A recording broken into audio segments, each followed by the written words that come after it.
amiga Jorge del periodismo, del teatro y amigos oyentes y demás que van a pasar seguramente un buen momento con eso que llamamos el trabajo de ciudadano, entender, en este caso ciudadanos de esta América nuestra, que tantas veces nos duele, pero que también tantas veces nos da esperanza y cobijo. Jorge es una persona sencillamente admirable.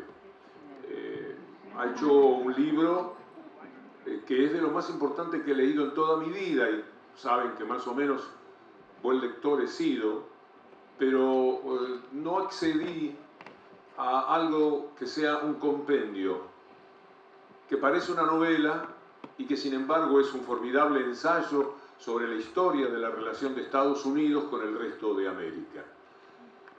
Empezamos a tener contacto, nos hemos conocido aquí en Buenos Aires, a seguir sus videos de sus presentaciones televisivas y radiales, a intercambiar algunos mails, a recibir las notas de él, a buscarlas.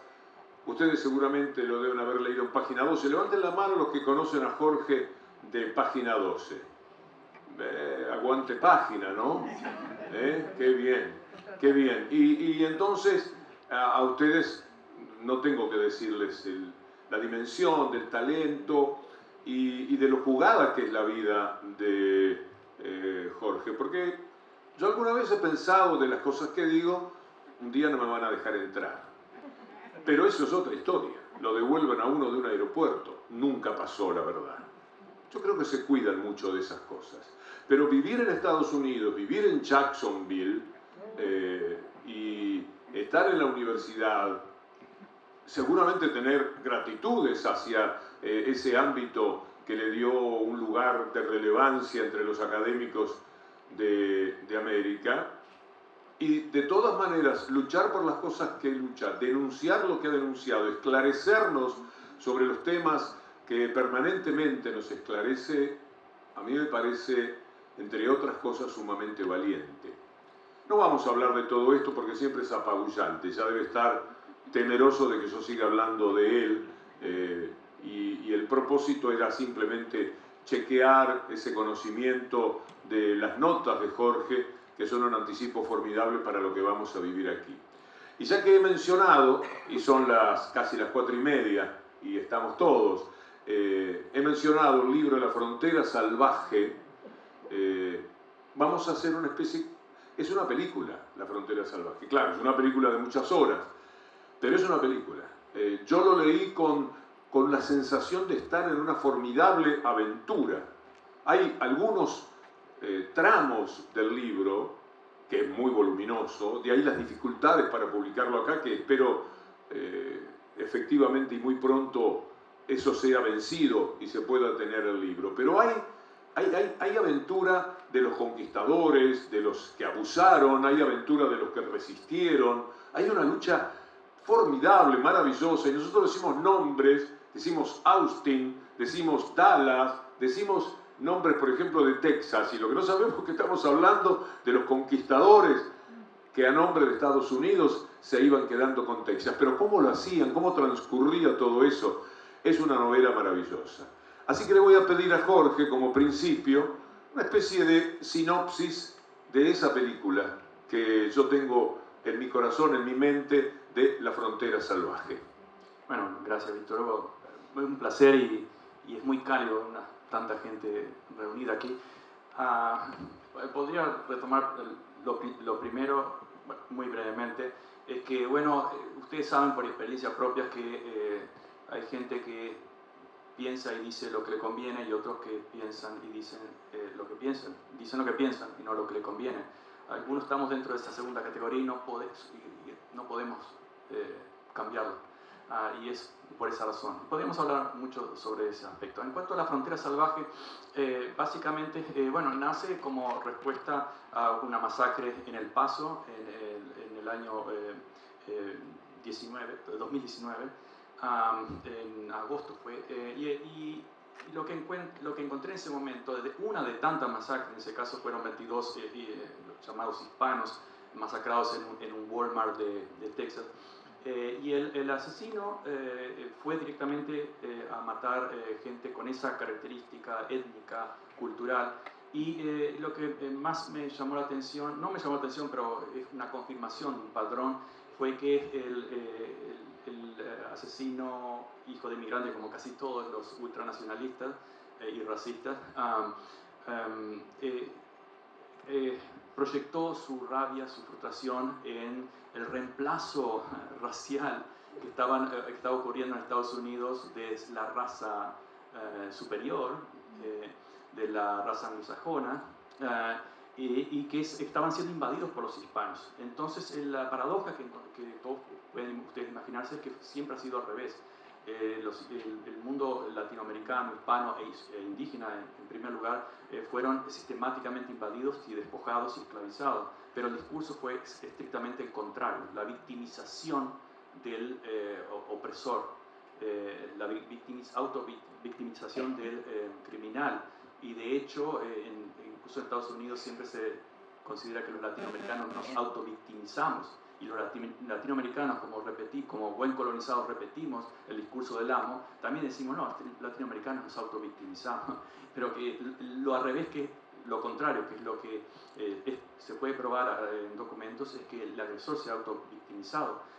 Ya a partir del despojo de los territorios y la destrucción de las naciones indígenas, fue a través primero de una autovictimización del agresor. El colono cruza los Andes, los Apalaches, que fue la gran motivación de la Revolución Americana. No fue el tema del té, básicamente, eso está en los libros de la escuela, pero la gran motivación fue que los británicos tenían un convenio, un acuerdo con los indígenas, y además no es que los británicos fueran buenos, es que estaban más ocupados con Bangladesh e India, y toda esa región todavía estaba explotada por la empresa privada East India Company, después la West India Company de los holandeses, y luego pasa directamente a un dominio público del gobierno británico. Pero entonces, con los indios sí tenían un acuerdo y más o menos estaban cumpliendo. Por lo tanto, los colonos querían más. Y yo a veces he dicho en muchas charlas en Estados Unidos, con gente que tiene un pensamiento, algunos similares, pero muchos radicalmente en contra, que uno puede hoy en día, en el siglo XXI, recorrer toda esa región de Georgia, North Carolina, toda esa parte de lo que era de este lado, Atlántico, de los Apalaches, horas y horas y no encuentra nada más que árboles y campos. Pues en el siglo XVIII se sentía que no tenían espacio suficiente. Y no era ese el tema, ese era el discurso. El tema es que, como dijo un escritor a principios del siglo XX, él definió, un escritor muy famoso en Estados Unidos en esa época, definió el espíritu puritano, pero se puede extender al espíritu protestante de esa época, no quiero poner todo en la misma bolsa. Dijo, el puritanismo es el miedo de que alguien en alguna parte del mundo pueda ser feliz. Entonces es la necesidad de controlar. Habrán visto, conocido en alguna familia patológica, y uno a veces también se cuida de no caer en eso, esa necesidad de controlar la conducta de los demás, ya no sé, en la familia, en la ciudad, bueno, esa obsesión, ese fanatismo de mantener todo bajo control, incluso hasta el césped bajo control, porque si no algo terrible va a pasar. Si no atacamos primero, alguien nos va a atacar, entonces debemos ir y destruirlo, esa fue la violencia racista, especialmente en el siglo que comienza articulada como idea en el siglo XIX. Pero bueno, básicamente el libro comienza en 1822, por algo 200 años, no porque la tragedia o el ADN ideológico de Estados Unidos, o de los poderes de Estados Unidos, mejor dicho, recordemos, Estados Unidos es un país muy complejo y diverso, y los poderes que lo gobiernan, sobre todo poderes económicos, son élites. Ellos quieren que, digamos, Estados Unidos es el malo, para que algunos salgan diciendo es antiamericano o algo así. No es un tema de ser anti algún pueblo. Yo personalmente no soy anti ningún pueblo. Es algo absurdo ser anti un pueblo cuando hay una gran diversidad. Es como decir ser anti-argentino. ¿Qué es eso? hay gente que piensa, siente totalmente diferente, pero los poderes siempre necesitan hacer confundir sus intereses con un pueblo. Entonces, más que Estados Unidos en las fronteras salvajes, siempre digo Washington o las corporaciones. Trato de ser cuidadoso con el lenguaje. Incluso a mis estudiantes muchas veces cuando hablamos de los golpes de Estado, y muchos dicen, no, qué increíble, yo nunca me imaginé que nosotros hicimos esto. Y yo les digo, tú no estabas ahí, no tomes responsabilidad, porque si tomas responsabilidad vas a terminar defendiéndolo. Por la patria, la bandera, nos atacan, nos defendemos. Esa es una trampa lingüística muy efectiva. El nosotros, sí, nosotros como país, pero cuando invadimos, cuando cometemos errores, tragedias, cuando matamos indios en Uruguay o acá, una escala menor, pero también cometimos genocidios, somos responsables de no ver la historia, somos responsables de lavar la historia, de eso sí somos responsables, pero nosotros no matamos a los indios. Nosotros, tal vez hijos de militares en Argentina no estuvieron ahí, y algunos están defendiendo esa tragedia. Hay que mirar la historia y no responsabilizarse de algo que uno no ha hecho, sino mirarla con coraje y decir, esto fue lo que se hizo, no estoy de acuerdo con esto, aunque fue mi padre, mi abuelo o lo que sea. Lo mismo ocurre, por ejemplo, yo he tenido muchos estudiantes que han venido de la guerra de Irak y en algunos, Irak, Afganistán, todas esas guerras, y algunos han sido yo soy consejero, como en Estados Unidos los profesores son consejeros de algunos estudiantes. Y he sido consejero de algunos y he tenido en mi oficina largas conversaciones sobre toda esa drama, todos destruidos. Si no estaban destruidos físicamente, estaban destruidos psicológicamente. Algunos querían justificar, aparece en mi novela Crisis, por ejemplo, varios de esos ejemplos muy concretos, algunos trágicos. Como recuerdo uno de ellos que vio cómo el convoy de militares, me voy a otro tema, pero bueno, voy a volver al tema central, pero había el convoy de militares en Irak y este soldado escucha que alguien grita, Youssef, Youssef, y cuando hay un disparo, disparan totalmente, y cuando hay ese tipo, el protocolo dice, bueno, a disparar a todo el mundo. Y él ve que estaba el hijo de un hombre tirado, probablemente arrollado por uno de los tanques, y el padre lo levanta y grita, Youssef. Algo profundamente que a mí me emocionó mucho y lo puse a modo de ficción, pero es casi una copia de y además no puedo decir nombre. Y él vio todo eso y se lo dije incluso en una charla, en una conferencia que tuvimos, en un panel, incluso con los generales que participaron en eso. Yo mencionaba el caso de Argentina, de Chile, de toda esa brutalidad que se había cometido. Y este muchacho, porque todos son jóvenes, gente que no ha madurado todavía una gran personalidad crítica, y menos si viven en una sociedad consumista, menos, envejecen sin madurar ese espíritu crítico. No pueden beber alcohol hasta los 21 años, a veces le digo, ¿qué vas a hacer hoy en tu cumpleaños? Bueno, hoy puedo beber alcohol, me voy a emborrachar. ¿No? Y dice, bueno, no tienes ninguna cultura alcohólica. Y una vez le dije a uno, pero claro, no puedes beber alcohol, pero te mandaron a la guerra, ¿no? ¿Cómo explicas eso? Mandaron a matar y a morir. Entonces, este muchacho concretamente, recuerdo que volvió a Estados Unidos, siempre bajan en el aeropuerto de Georgia, en Atlanta.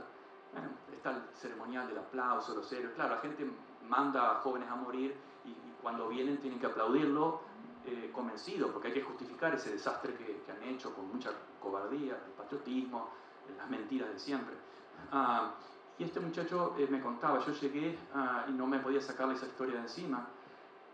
Y quería, por mucho tiempo quise volver a ver a mi padre y a mi novia, etc. Y cuando llegué me abrazaban con lágrimas y yo no sentía absolutamente nada. Por la única que sentía algo era por mi perra. Y estuvo en terapia muchísimo tiempo y un día en mi clase le dije, bueno, en cierta medida esa gente también son víctimas. Y él me dijo, bueno, mis psicólogos me dijeron de que yo no debo considerarme una víctima, de que en realidad luché por la patria, etc. Vaya profesionalismo, ¿no? ideologizado. Bueno, lo perdí como estudiante, desapareció un día, no volvió más, seguramente lo sacaron, y ahí se anda peleando en tabernas, algo así como la canción de Bebe otra vez, viejo perdedor, ¿no? Peleándose en las tabernas, luego de volver de Vietnam, etc. Pero esto que cuento, básicamente, se puede ver a lo largo de la historia. En la frontera hay claros patrones geopolíticos y psicológicos.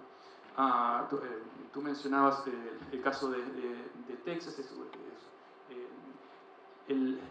Antes del 1822, que es cuando comienzan esos 200 años, el patrón era, como decía, expropiar las tierras de los indios.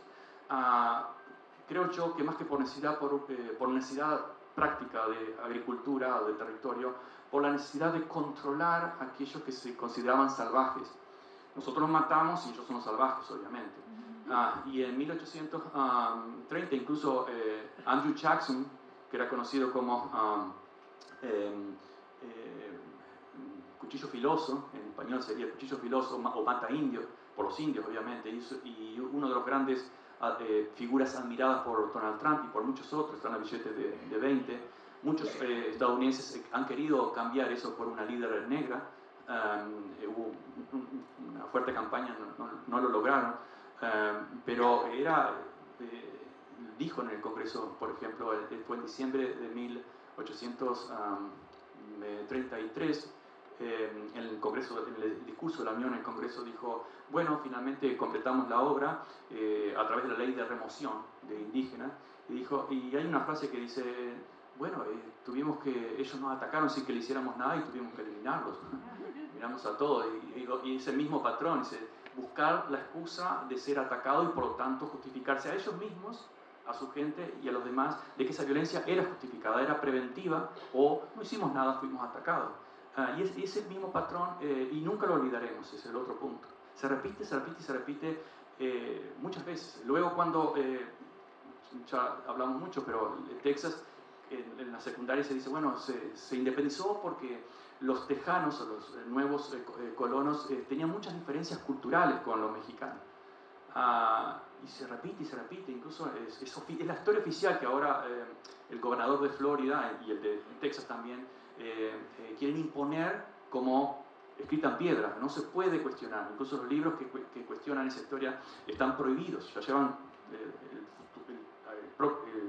próximo candidato a la presidencia, Ron DeSantis, que además tiene varias historias en Guantánamo y en Irak, ya lleva prohibiendo 500 libros, de una forma absurda. Pero bueno, históricamente la censura, cuando el poder está clarísimo, como durante la esclavitud, no es necesaria la censura. Es más, el crítico aparece como una muestra de que somos democráticos. Podemos verlo, por ejemplo, durante la esclavitud. Durante la esclavitud, quienes estaban en contra de la esclavitud no eran censurados directamente, eran desacreditados, demonizados, ridiculizados, hasta que comenzó a ser un movimiento creciente y comenzaron las leyes. Y eso lo vemos en muchas partes. Las democracias europeas y estadounidenses fueron los regímenes más brutales en la historia moderna, eso sin ninguna duda. ¿Alguien puede mencionar imperios más brutales que el inglés, o el estadounidense, o el holandés, el francés, en África, que mataban de a millones y a millones, de cientos de millones de hecho? Podemos hablar sobre eso.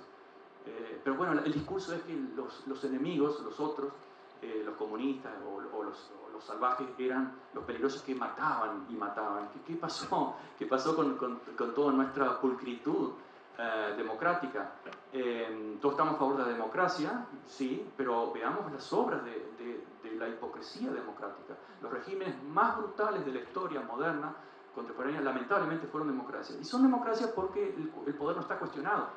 Cuando uno está en una colonia o en una república de segundo orden a nivel de poder, el poder sí que está cuestionado, y ahí aparecen las dictaduras, muchas impuestas por la democracia, la mayoría obviamente, porque son funcionales. Entonces la democracia a veces es un lujo del poder, y no debería ser así. Debería ser realmente, pero ahí ya me voy a otro tema, una práctica real de participación, que es lo que no existe en las modelos de democracia actuales.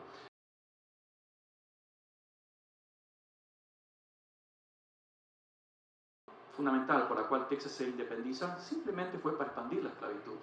Y cuando uno dice esto parece... Ahora creo que, por ejemplo, bueno, podría hablar mucho sobre eso, pero hasta la inteligencia artificial, que contiene muchas tendencias ideológicas eurocéntricas, yo lo he probado eso varias veces, en algunos aspectos creo que es casi...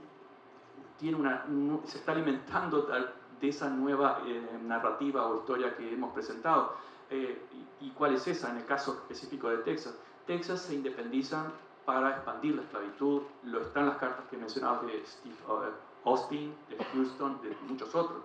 Austin se hizo ciudadano mexicano para recibir tierras gratis. Los mexicanos fueron muy amables con todos ellos.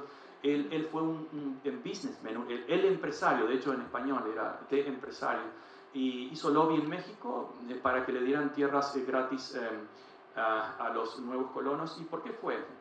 Y me voy un poquito al origen y trato de resumir, pero me extiendo, sí. Los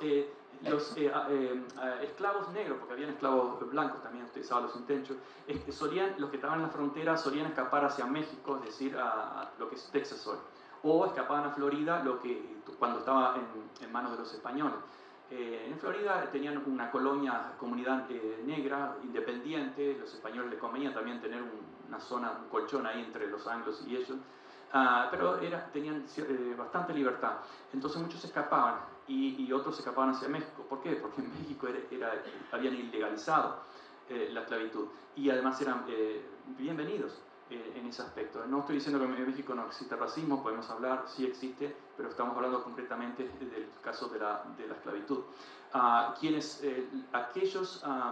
esclavistas que fueron detrás persiguiendo los fugitivos, gastaban bastante dinero. Un esclavo era caro, pero además perseguir a los fugados también tenía su costo, pero era mucho peor permitir el mal ejemplo. Y podemos verlo, por ejemplo, cuando Haití en 1804 se independiza con la primera república independiente de las Américas, o de América. Jefferson, que tenía unas ideas muy bonitas, muy fantásticas, y una práctica paupérrima de racismo, como casi todos los demás, con la excepción de Adams, boicoteó esa independencia, y muchos decían, imagínense tener negros embajadores paseándose por las ciudades acá. ¿Qué ejemplo tendrían nuestros negros? Es decir, el ejemplo había que combatirlo a cualquier precio. Y salieron con Francia, obviamente. Para Francia, Haití era la perla más importante. Un tercio de su comercio dependía de la pequeña isla de Haití, que la arrasaron, pero el imperio se enriqueció con eso. De hecho, le regalan Luisiana, que no es lo que es Luisiana hoy, era el doble del territorio de Estados Unidos en el momento. Se la regalan a Jefferson, Thomas Jefferson. Jefferson se sorprende, y muchos dicen, bueno, fue una compra. Esa sí fue una compra, ¿verdad? Se la compraron a los franceses. No, se olvidan de que nunca jamás se le preguntaron a los indígenas si querían vender su tierra. Y eso se repite muchas veces. Por ejemplo, cuando la guerra de Cuba, más adelante, obviamente, en 1898, le secuestran la Revolución Cubana para evitar simplemente de que realmente tener otra república independiente. Y muchos querían anexar esa república, y ya hablamos un poco en la radio de esa lógica. Se terminó de expandir el territorio por razones raciales, no querían más negros ni híbridos en la Unión.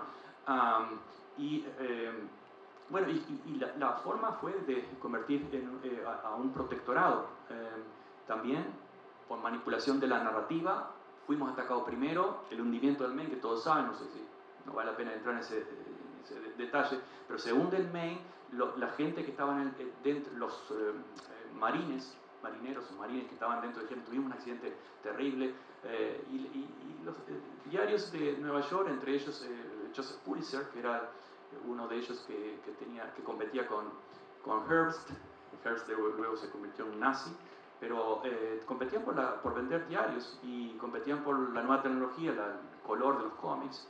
Era muy popular, vendieron 1 millón de ejemplares por día, en esa época era mucho, y inventaron una guerra, los españoles lo hicieron, punto. Pero no tenemos pruebas, no importa, vamos a dar una recompensa, $50.000 al que nos aporte datos. ¿No? Jamás se dio esa recompensa, quedó en las estampillas, en los cuadernos escolares, incluso hoy. Yo le he preguntado muchas veces a estudiantes por qué disparó la guerra contra España por la independencia de Cuba, y todos dicen por el hundimiento del Maine, y tuvimos que defendernos. Tuvimos que defender, y todas las comisiones, incluso los expertos militares de la zona, luego dijeron, esto es imposible que una tecnología hunda este barco, que en esa época comenzaban a ser de metal, los españoles tenían de madera. Es totalmente imposible, y varias comisiones determinaron que no fueron los españoles, además eran los últimos interesados en eso. Bueno, eso es parte del nacimiento de la prensa amarilla, que continúa y continúa hoy en día a nivel de propaganda. Pero el discurso es, nunca lo olvidaremos, al Maine, recuerda al Maine, nunca lo olvidaremos, fuimos atacados primero, tuvimos que defendernos. Y volviendo atrás, el despojo del resto después de Texas, se reinstala la esclavitud, obviamente, se la pone en la Constitución, no se puede modificar la legitimidad de la esclavitud, que además durante décadas fue defendida como una forma de expandir la libertad, expandir la civilización y la libertad. Eso se decía de forma explícita. Es algo así como luego en el siglo XX y hoy se imponían dictaduras para proteger la libertad. Hoy los libertarios en todas partes ganan gobiernos al nombre de la libertad y comienzan automáticamente a aprobar leyes prohibir libros, prohibir esto, prohibir aquello, imponer una religión, excluir las otras, una filosofía, todo en nombre de la libertad. Y esa creo que es una batalla lingüística. De hecho, en el 2005 escribí un libro sobre la dinámica de la lucha por los campos semánticos en política. Bueno, sería muy largo explicarlo, pero es precisamente cómo se comienzan a luchar para definir el significado de determinadas palabras, que luego llamé idioléxico. Y el disparador fue un cartel que vi mientras estaba en Estados Unidos, en 2004, que era del año 1959 en Arkansas, cuando estaba la lucha por los derechos civiles, y había un grupo blanco que decía que la integración era destruir América, destruir Estados Unidos. Entonces habían carteles, gobernador Fabius, salve nuestra América cristiana, no permita la integración, etc. Y uno de ellos decía, race mixing is communism, la integración racial es comunismo. Y los comunistas decían, sí, claro, es comunismo, pero en el contexto estadounidense era, integración racial es el demonio, ¿no? Entonces el demonio, ese idioléxico, estaba fijo, colonizado, y había que ir a colonizar el otro, que era integración racial. Ellos perdieron esa lucha semántica, hoy se llama cultural, pero ganaron otras, porque la Confederación ganó muchas luchas ideológicas. Podemos hablar de eso en el siglo XIX.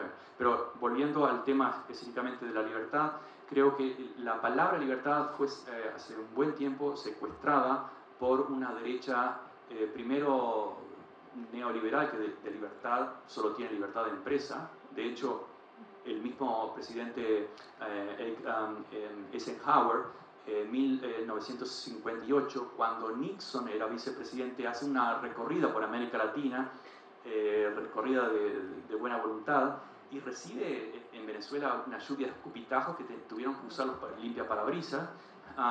Estuvieron en Argentina y en Uruguay no fue muy violento, porque bueno, nosotros estábamos lejos de esa influencia. Todavía no habíamos sufrido tanta la intervención, el patio trasero todavía no había llegado con tanta violencia, pero en el caso de Perón sí ya había comenzado con la dicotomía Braden-Perón, ¿recuerdan? El antiimperialismo se funda antes que el peronismo, y Braden llega a Buenos Aires y dice, Dios me ha enviado acá para cambiar este país, y sí que lo cambió de una forma inesperada. Pero en el 58 Nixon es recibido de una terrible forma, y cuando vuelve se le hace un acto de desagravio. Y en una reunión de seguridad estaba Nixon, estaba Eisenhower y otros personajes conocidos. Y Eisenhower, que luego va a ser bastante crítico de todo eso, como casi todos los expresidentes, no todos, pero algunos expresidentes, dijo, bueno, el problema es que la palabra capitalismo ha perdido mucho de prestigio, ha perdido mucho prestigio. Lo que tenemos que ahora insistir es en la libertad de empresa. Ese es lo que se debe vender. Y luego, bueno, lo de empresa era muy restringido y quedó libertad.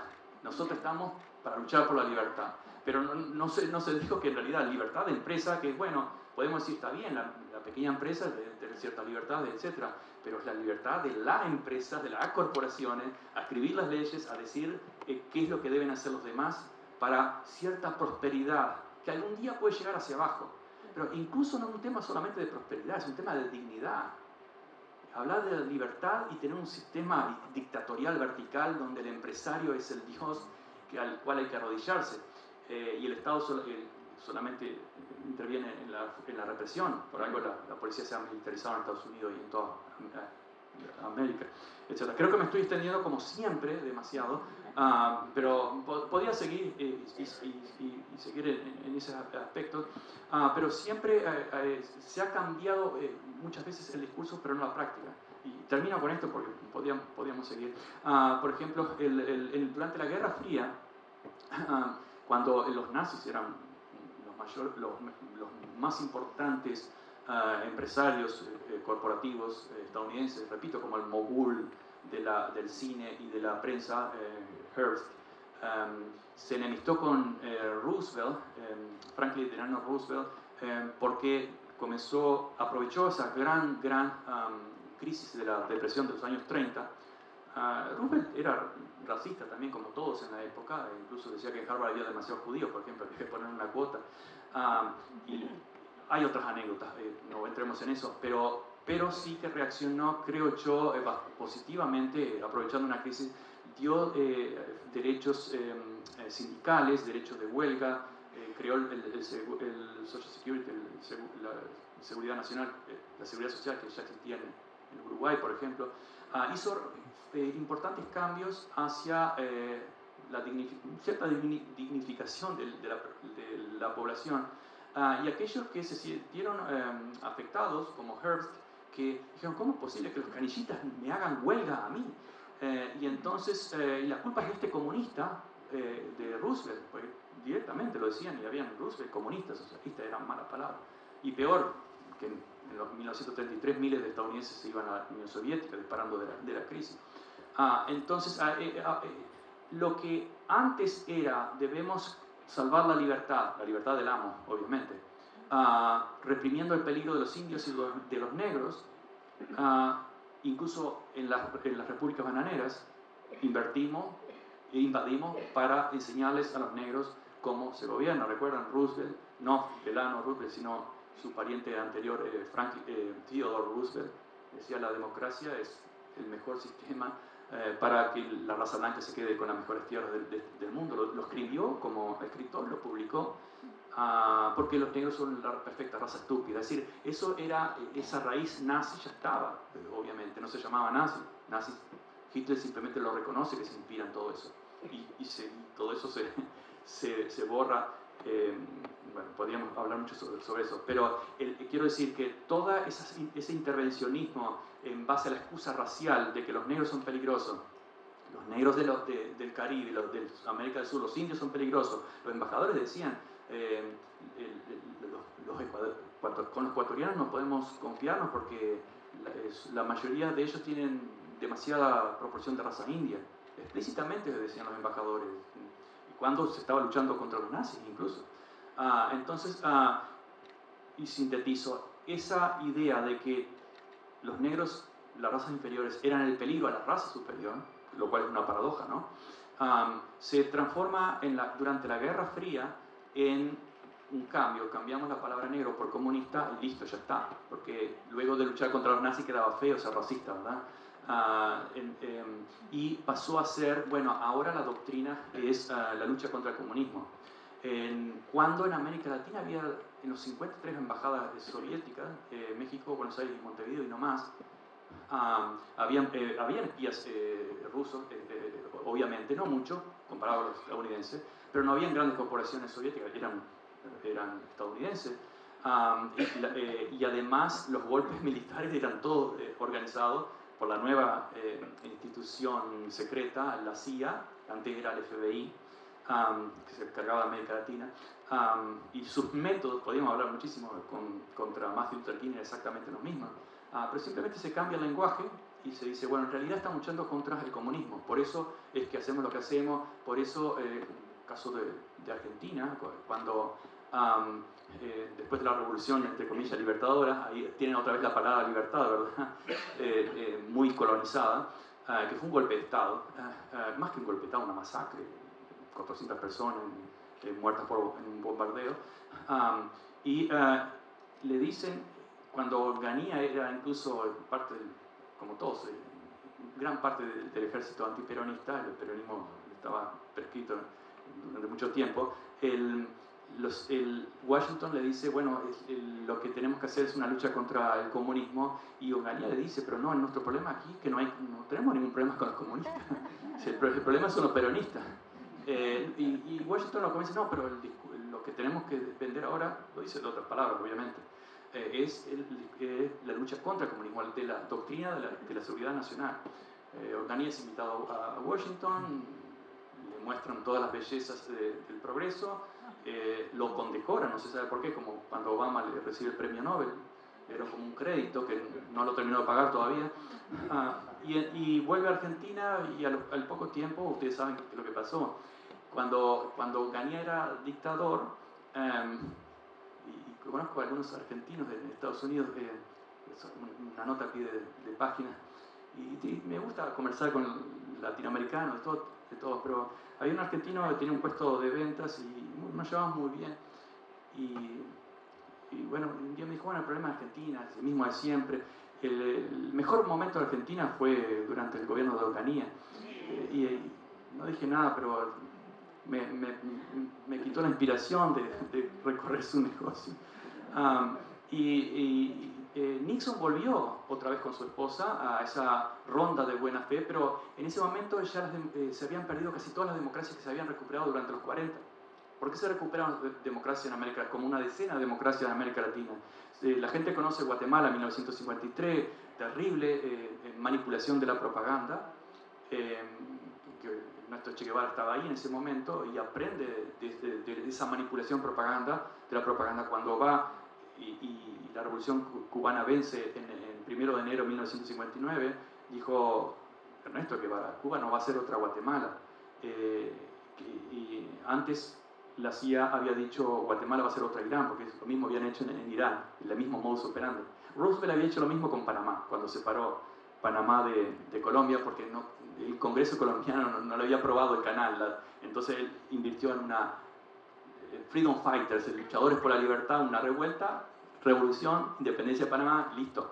No necesitamos apoderarnos del país, solamente queremos controlar ese lugar. Y estamos, recuerdan, Theodore Roosevelt, racista, que luego se arrepiente de muchas cosas, pero bueno, siempre como Hernán Cortés cuando son viejos, se arrepiente de muchas cosas. En el 67, 68, Nixon volvió y cuando vuelve a Estados Unidos dice Argentina es el modelo, Onganía, porque los latinoamericanos están preparados por la democracia.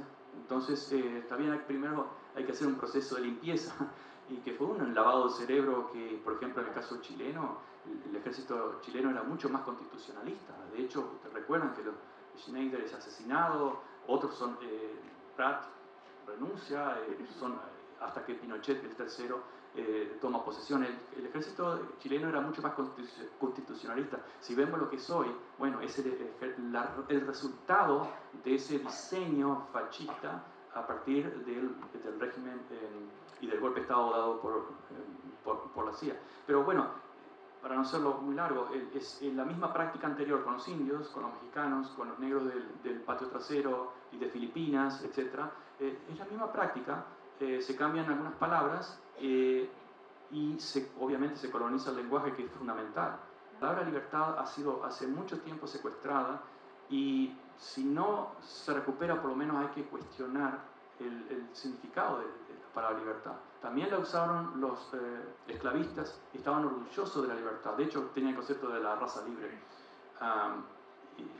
Y eso todavía estamos pagando, esa colonización del lenguaje, no es un mero detalle, es fundamental, es un arma política, como incluso decía, se atribuye a Nebrija cuando en 1492 los reyes católicos terminan de expulsar a los musulmanes. Los musulmanes por 8 años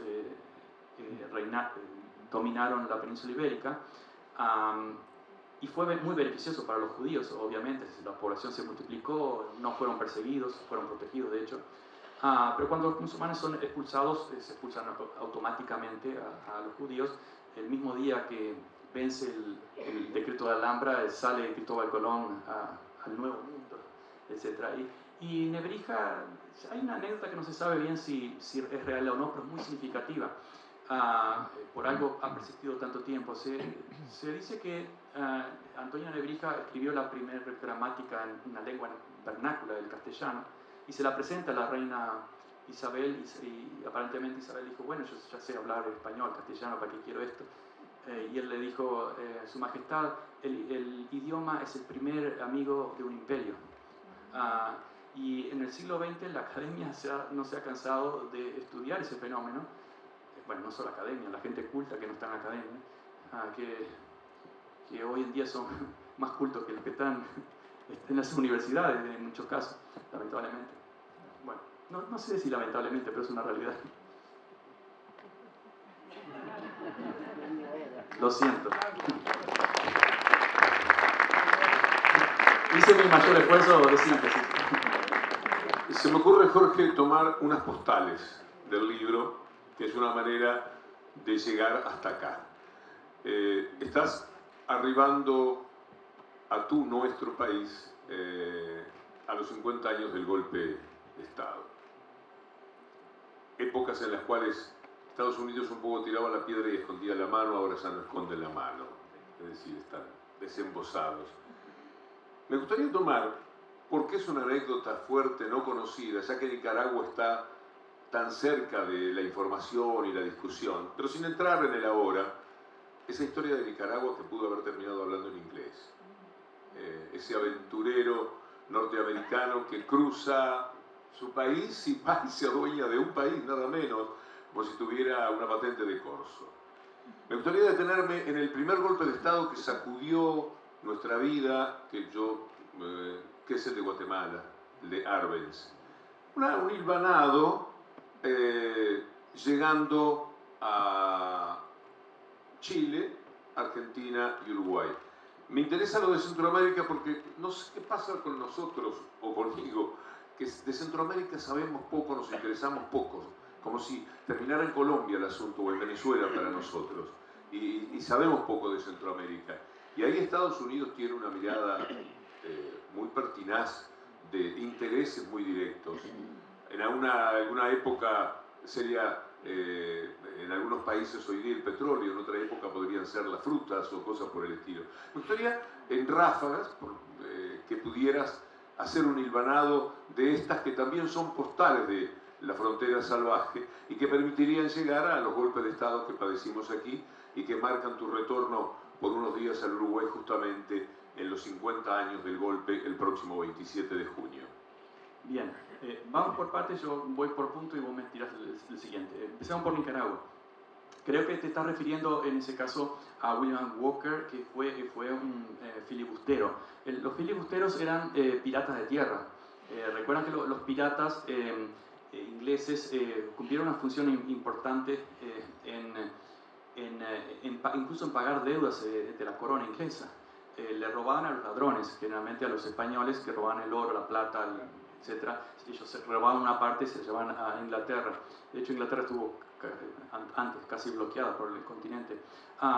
Y un caso interesante que mencionaba hoy, y lo puse como nota en mi actual libro, que ya, lamentablemente, así como ya lleva 1000 páginas, que es mi tragedia, tengo que ver cómo la llevo a 600 o 500. Los piratas eran una organización muy democrática. Ellos votaban. Hay varios museos. Hace poco estuve en el Museo de Piratas de Bahamas y hay toda una reconstrucción, etc. Pero los piratas eran muy democráticos, pero eran piratas.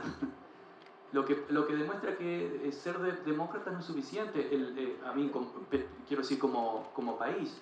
Muchas veces me han dicho, tal país no critica a tal país porque es una democracia. Pero que sea una democracia no significa que le imponga a sus vecinos sus antojos, resuelvan sus problemas internos y dejen a los demás también resolver con sus derechos humanos que sus propios destinos. Es decir, la excusa de la libertad y la democracia es una falacia, pero son palabras muy caras que poca gente está dispuesta a discutir.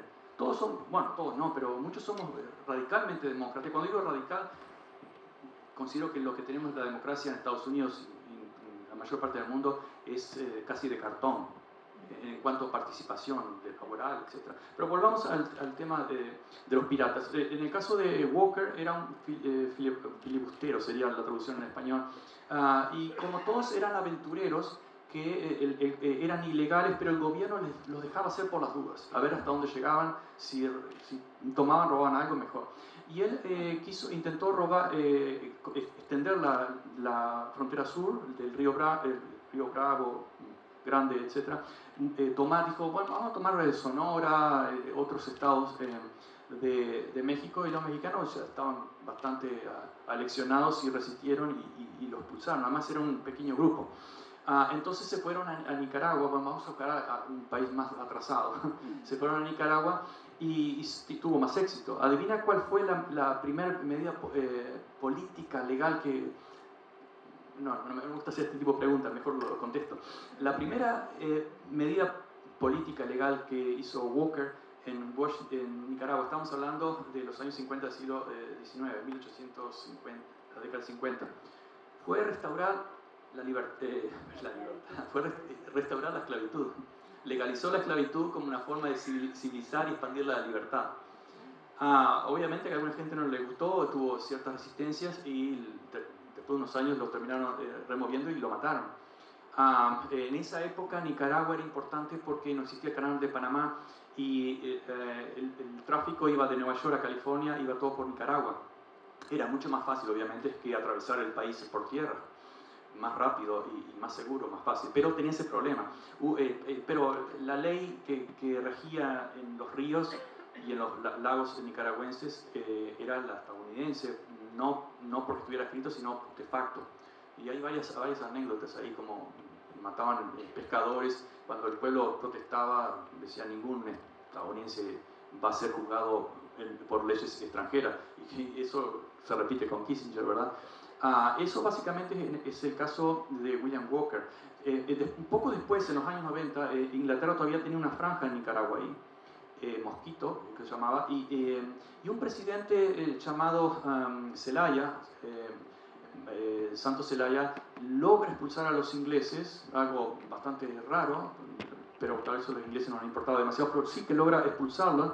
Pero además comienza políticas, no digamos radicalmente progresistas, pero sí de cierta ayuda a la población, de independencia, que fue el mayor problema. ¿Qué pasó en los 90 con mucho éxito? Él intentó reelegirse por segunda vez, ¿no?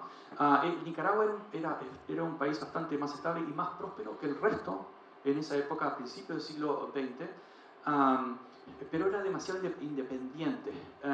Y las grandes compañías bananeras, luego fueron la United Fruit Company y otras, pero ya estaban operando ahí. La primera república bananera fue Honduras, pero luego Nicaragua. San Bananas, que era un ruso inmigrante que se convirtió en un zar de las bananas, y luego un hombre pesado ahí de la United Fruit Company, no le gustó que el presidente dijera, mire, tenemos leyes y usted tiene que adaptar esas leyes y competir. Si quiere invertir, compita con las otras bananeras, otras empresas. No le gustó. Inició otra revuelta con mercenarios, otra vez para luchar por la libertad.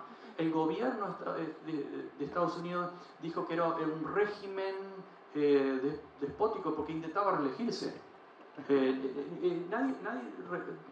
Bueno, no es que nadie recuerda, pero recordemos que Franklin Delano Roosevelt fue presidente 4 veces al hilo, y nadie dijo que era un déspota dictador, ¿no? Merkel fue más años canciller de Alemania que Evo Morales. pero claro, los dictadores son latinoamericanos. Y así podíamos seguir. Siempre ese concepto racial que parece que está superado, no está superado, continúa y desde el punto de vista de la extrema derecha ya es explícito, pero de la derecha más civilizada, digamos, está presente. Que de hecho, y lo he hecho millones de veces, el imperialismo es una forma de racismo más brutales que no se la considera cuando se lucha contra el racismo en Estados Unidos. Siempre le digo, no se olviden de que el imperialismo es la forma extrema de racismo. El matar números, gente que no son gente, es una forma brutal de deshumanización. Bueno, eso todo el mundo lo sabe. Pero en la práctica, el racismo es alguien que dice negro, por ejemplo. Oh, entonces, decís negro en una clase de Estados Unidos, en inglés, y perdés el trabajo prácticamente.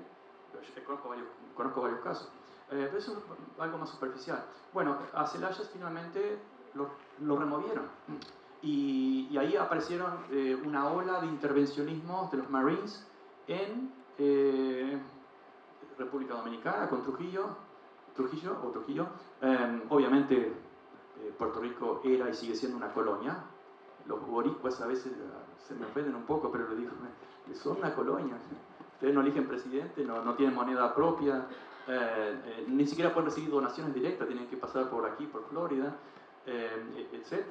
No tienen independencia ni siquiera política ni dignidad política en ese aspecto. Pero bueno, volviendo al principio del siglo XX, Cuba, obviamente, con la enmienda Platt, que decía tenemos derecho a intervenir cuando sea necesario para salvar. Los cubanos se enojaron muchísimo cuando les secuestraron la revolución en 1898. Ni siquiera lo invitaron a los desfiles de independencia. Los héroes, José Martí ya estaba muerto, pero hubiera sido uno de ellos. Y cuando escribieron la Constitución, se la mandaron a Washington y Washington dijo esto no, esto no y esto no. Y el senador Platt dijo, vamos a poner esta enmienda que dice, tenemos derecho a intervenir cuantas veces sea posible, sea necesario según nuestro criterio. Es lo mismo que los indios, ¿recuerdan?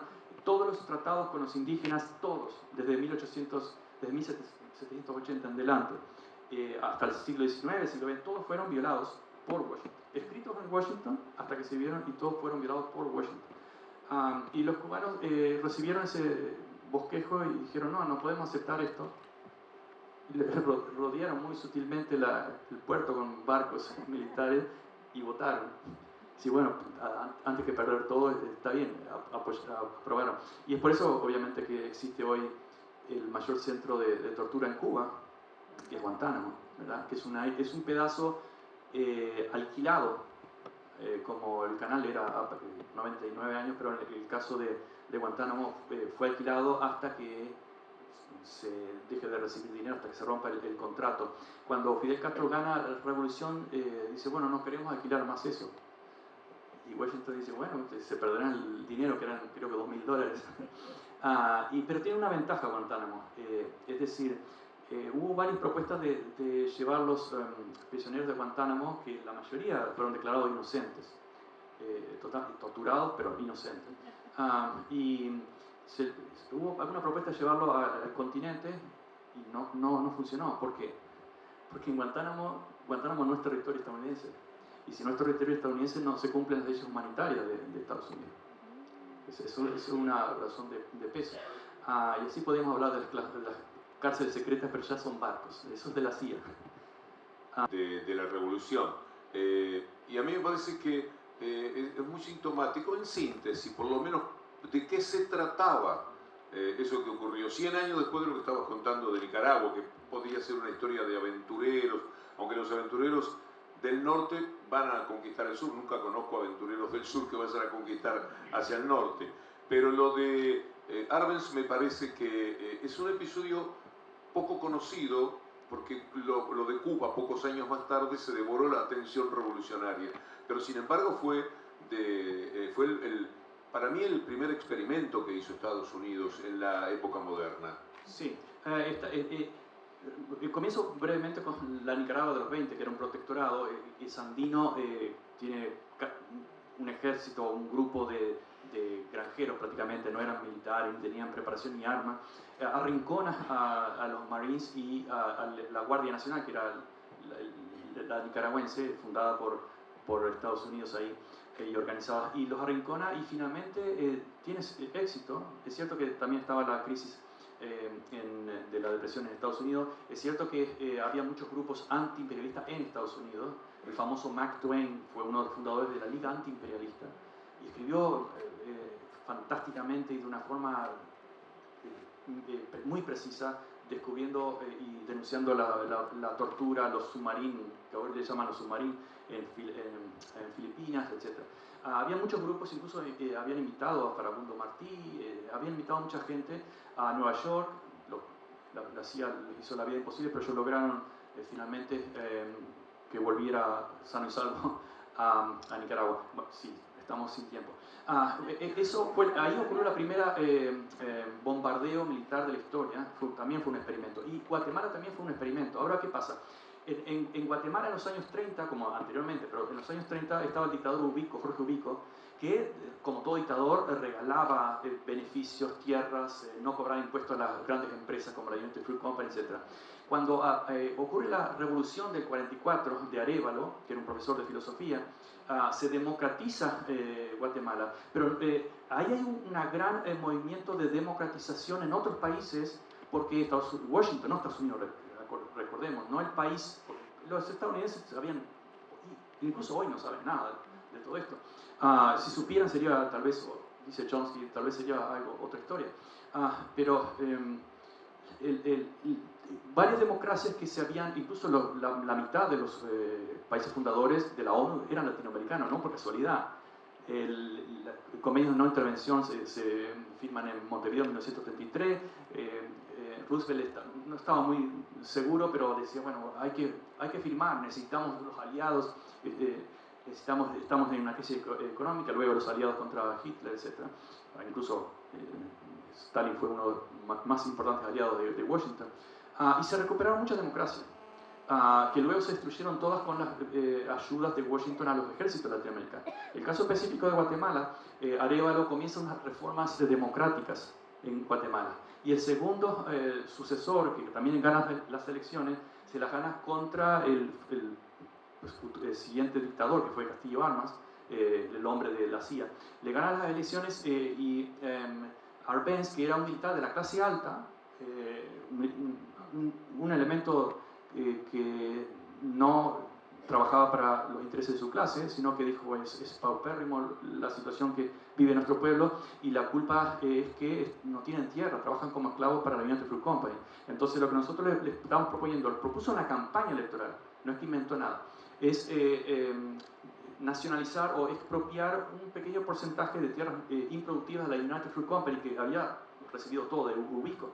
Una pequeña fracción. Cumplió y le dijo, bueno, vamos a pagarles el precio del mercado y el precio que ustedes siempre han declarado en los impuestos. Y la United Fruit Company dijo, no, aunque sea poco, esto no vale $3, vale $76 por hectárea, etc. Y Arbenz aplicó algo que se aplica en Estados Unidos y en cualquier otro país. En Estados Unidos se llama domain, cuando se expropia, incluso lo ha hecho Trump en eminent domain, cuando ha expropiado esa franja para hacer el muro. Algo totalmente legal, lo hizo Lincoln también, totalmente legal, todo en regla. Arbenz no rompió ninguna regla. Y la CIA, obviamente, la United Fruit Company, sus accionistas estaban en el gobierno de Washington. El jefe de la CIA, Alan Dulles, el hermano de Alan Dulles, Foster Dulles, eran secretarios de Estado, estaban en el gobierno y eran accionistas de la CIA. El gran genio de la publicidad, el inventor de la publicidad moderna, Edward Bernays, en los años 10 y 20, fue contratado para decir... Sobrino de Freud. Doble sobrino de Sigmund Freud, sí.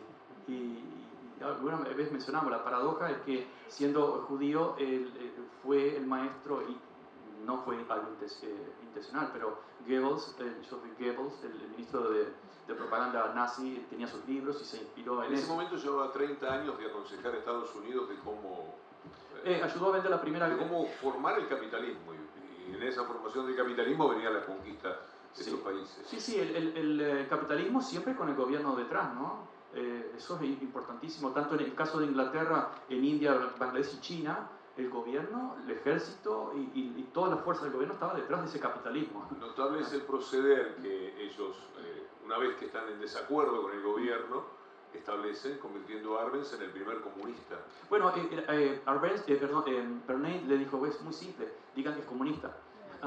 Había un miembro del comunismo, pero como todo gobierno democrático, se había abierto el gobierno a la participación de los grupos comunistas, que en casi toda América Latina eran minoritarios, pero tenían participación representante.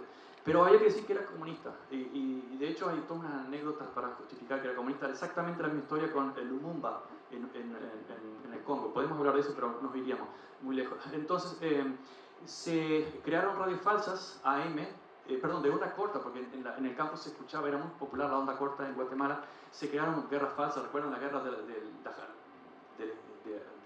marcianos, de Orwell, en los años 30, la invasión de los mundos, etc.? Es algo parecido.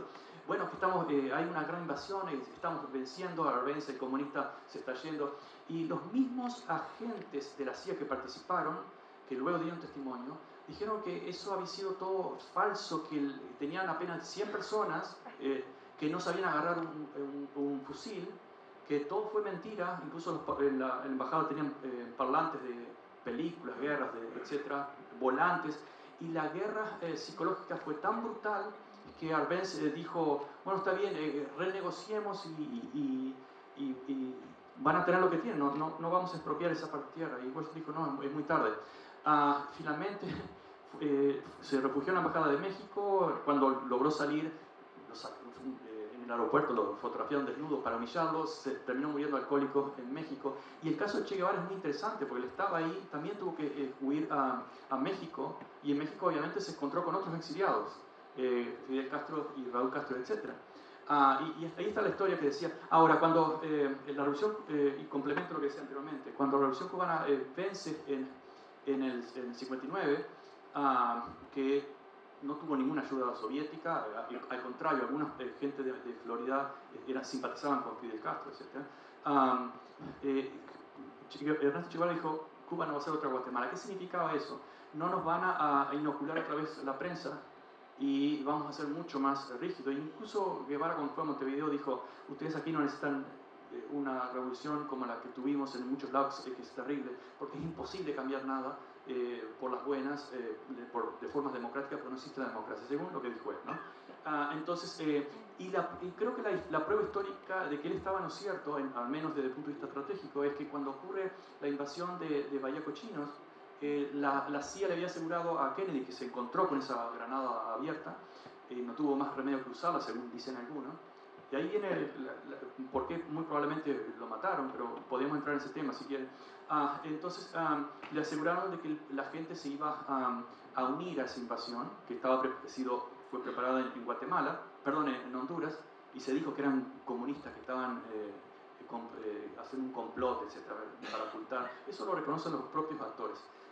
Y cuando fracasa, Kennedy dijo, hay que disolver la CIA, esto es un fiasco, quieren que bombardee y tire bombas atómicas, no lo voy a hacer. Y bueno, ya sabemos lo que pasó después, pero aparentemente, por lo menos en ese momento, Guevara tenía razón.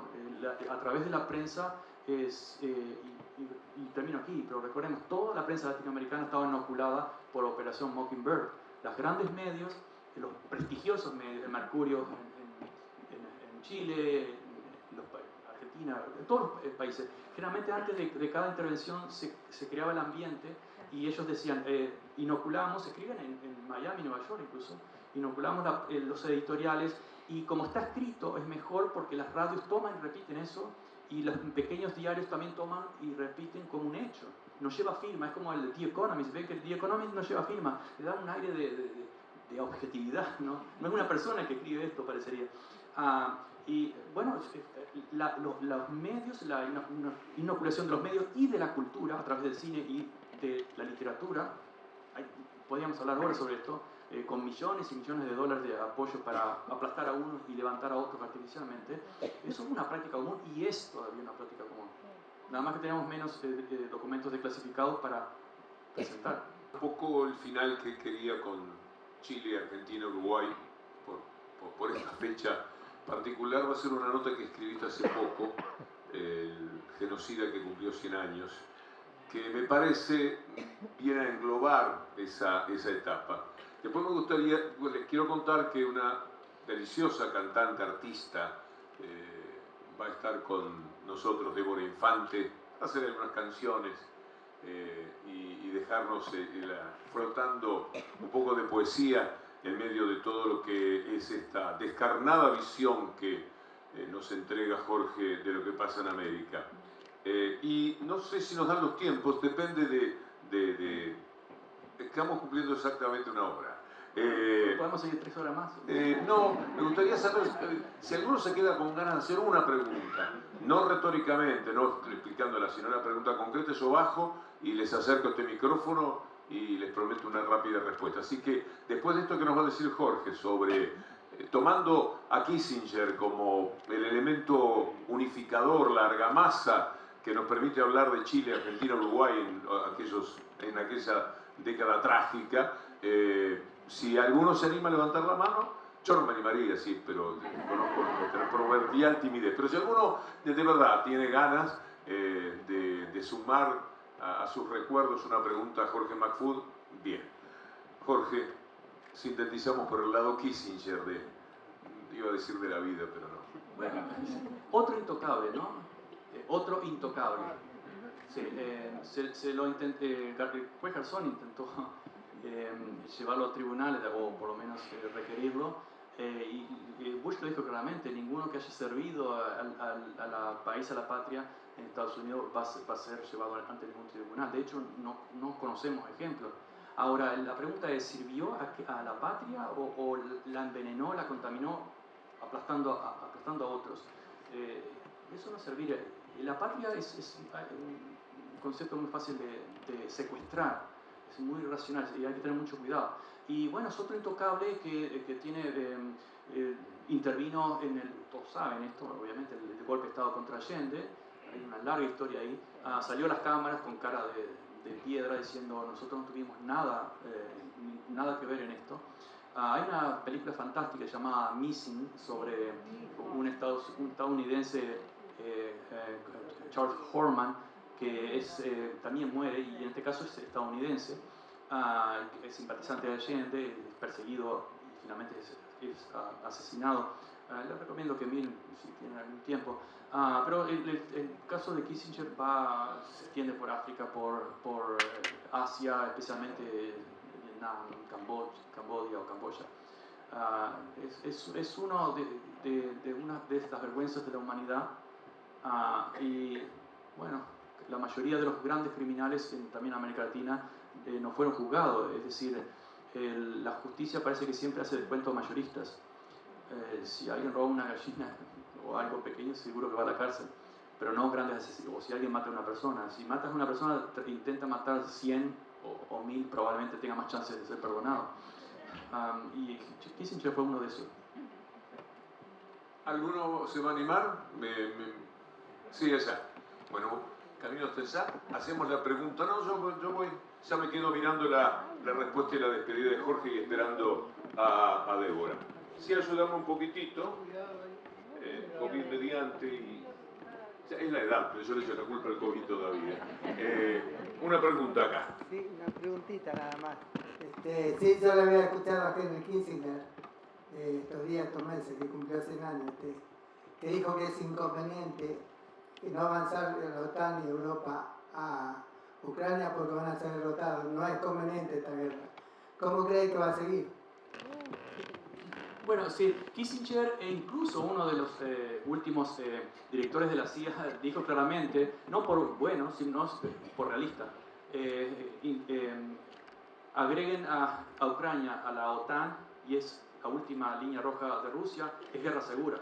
Eso fue hace como 10 años, lo analizó Chomsky también hace 8 o 9 años.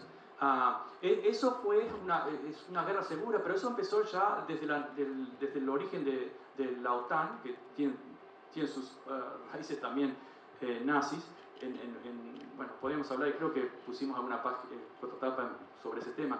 Más concretamente, pensemos, por ejemplo, el consejero de Carter, que fue uno de los presidentes más decentes dentro de toda esa caterva, Brzezinski, escribió en los años 90 un artículo en Foreign Affairs previendo la expansión de la OTAN en determinados países.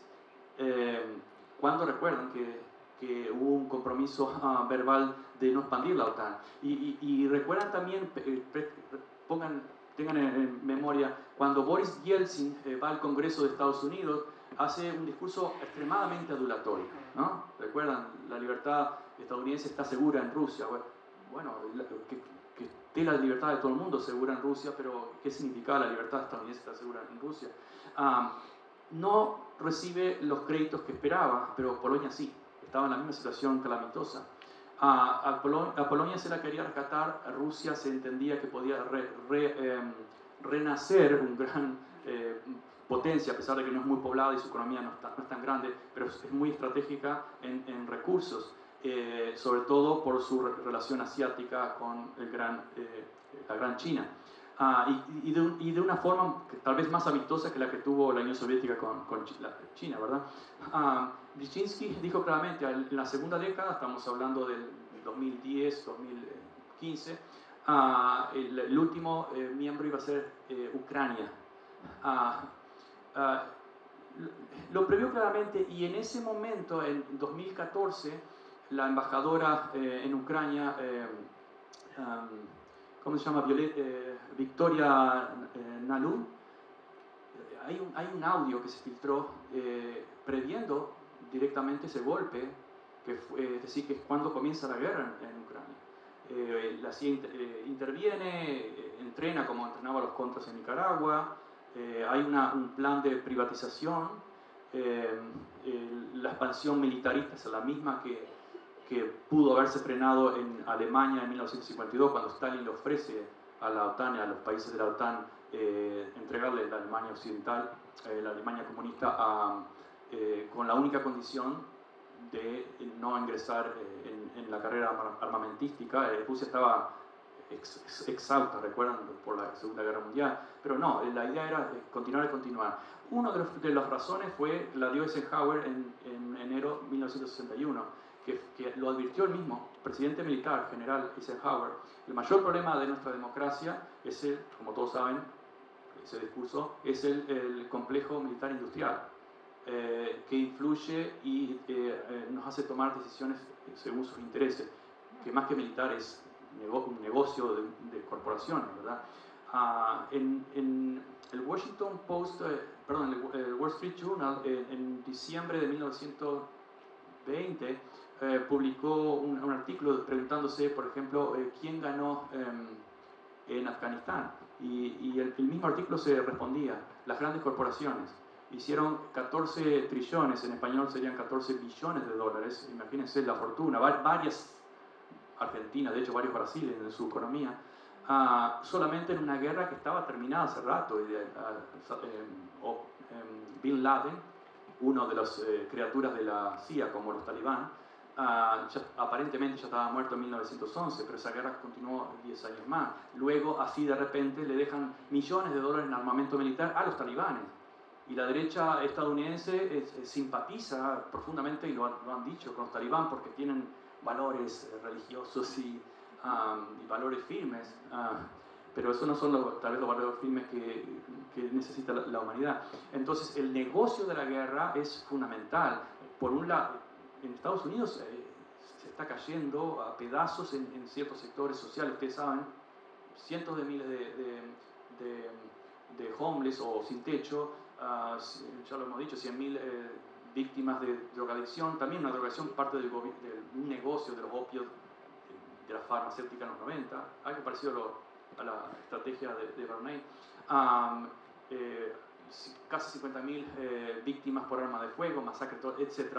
Mientras estamos enviando en los últimos el último año 100.000 millones de dólares para la guerra en Ucrania.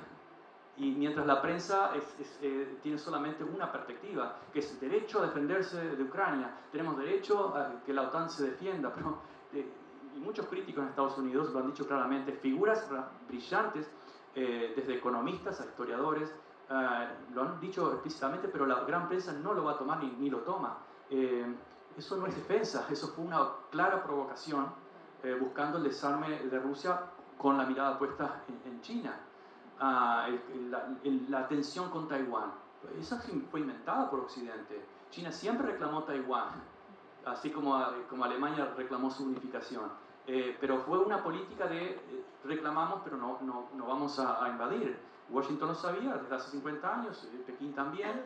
Fue un status quo, así como Argentina reclama las Malvinas, pero no hay ninguna idea de invadir militarmente, excepto cuando lo hizo Galtieri en el 82, por razones de política interna, básicamente. Entonces, por todos lados que se ve es geopolítico, un problema geopolítico y, como siempre, un gran, brillante negocio de las grandes corporaciones que siguen aumentando las grandes fortunas, el secuestro a través de impuestos, a través de impresión de dinero, a través de las neocolonias, etcétera, a través del empobrecimiento de la población estadounidense, porque la clase obrera, trabajadora, productiva, está perdiendo aceleradamente capacidad adquisitiva, pero peor que eso, esperanza, y está en un fuerte crecimiento de angustia y rabia. Es decir, por todos lados estamos viendo un efecto negativo de eso, pero como siempre, ¿qué importa si el poder está haciendo otra vez un excelente negocio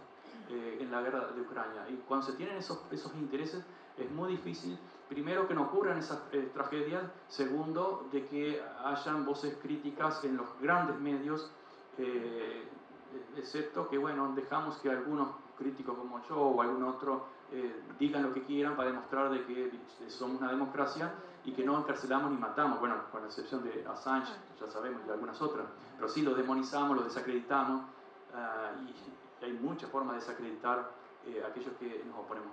Por ejemplo, acusarnos de antiamericanos o antiestadounidenses. ¿Qué es eso? Sí, le estamos haciendo un favor al pueblo estadounidense, diciéndole, muchachos, despierten, se están muriendo mientras envían la maquinaria a matar a otros países.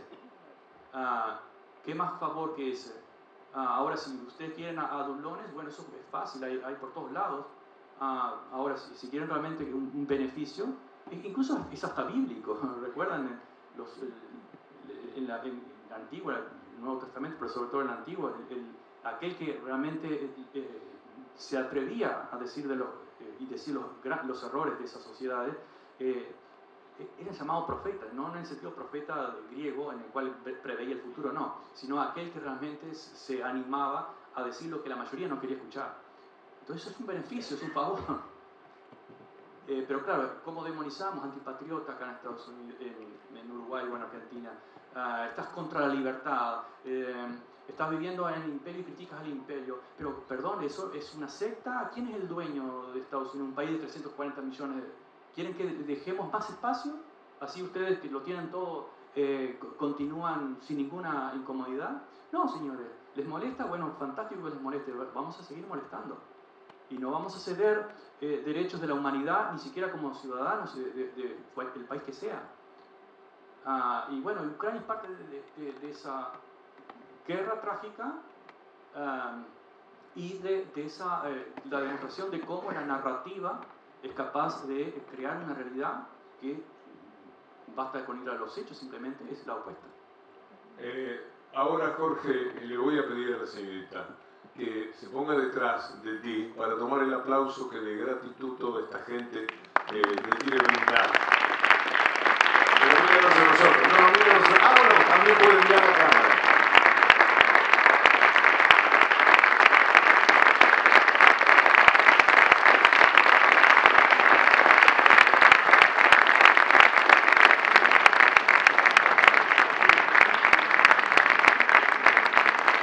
Muchas gracias.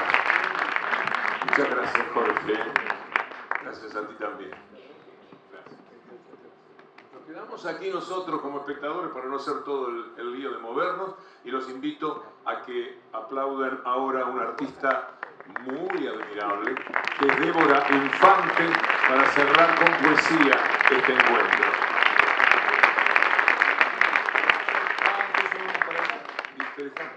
Vamos, Jorge.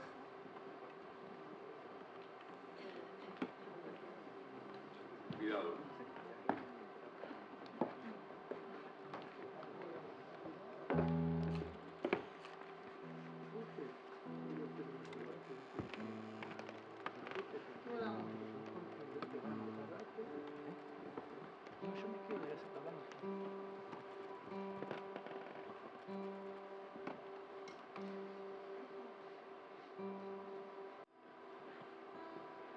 Se desafina un poquito con el frío.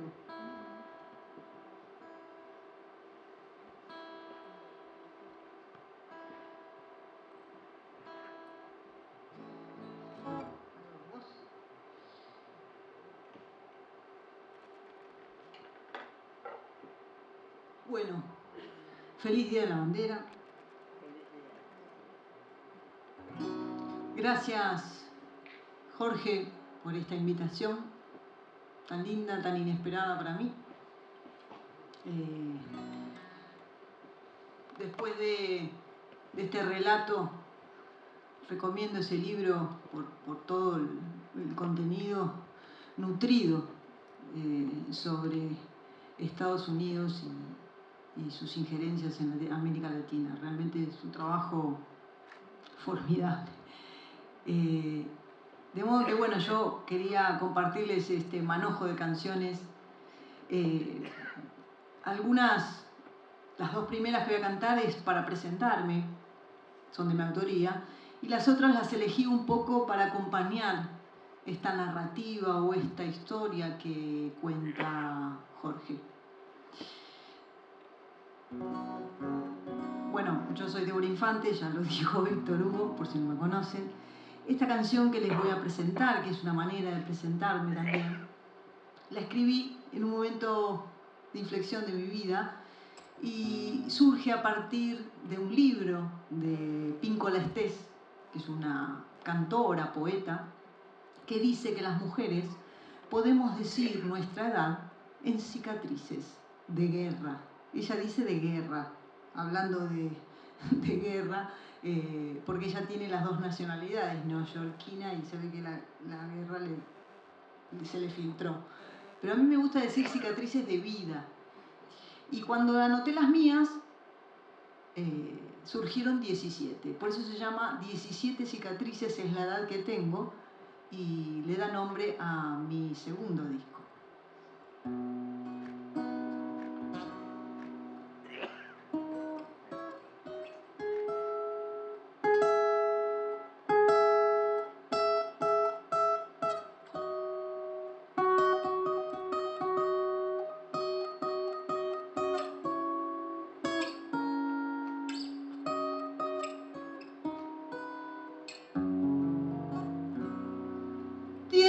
Cicatrices, 17 cicatrices, es la edad que tengo. Me acompañan 7 versos, me acompañan 7 versos, 7 versos. Remonta y remonta vuelo, remonta y remonta vuelo, mi amor enorme a la vida.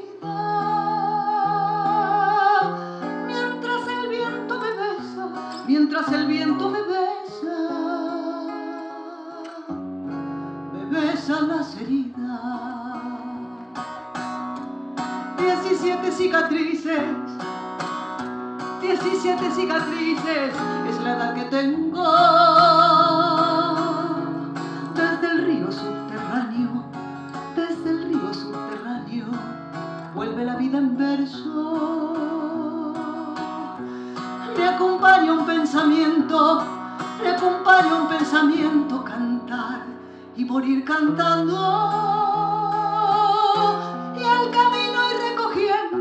Y al camino ir recogiendo, amor y conocimiento. La ira, la ra, la ra.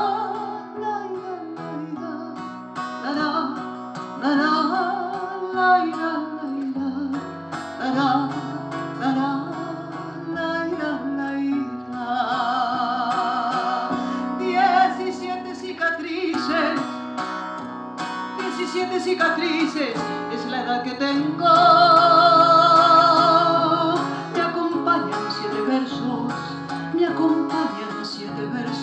7 versos. Remonta y remonta bueno, remonta y remonta bueno, mi amor, enorme a la vida. Mientras el viento me besa, mientras el viento me besa las heridas. 17 cicatrices, 17 cicatrices. Es la edad que tengo desde el río subterráneo.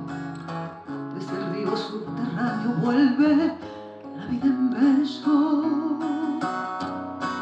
Me acompaña un pensamiento, me acompaña un pensamiento, cantar y morir cantando.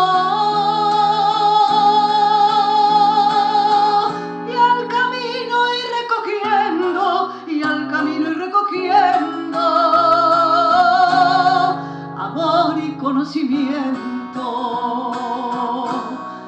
La ira, la ira, la ra, la ra, la ira, la ira, la ra, la ra, la ira, la ira, la ra, la ra, la ira, la ira.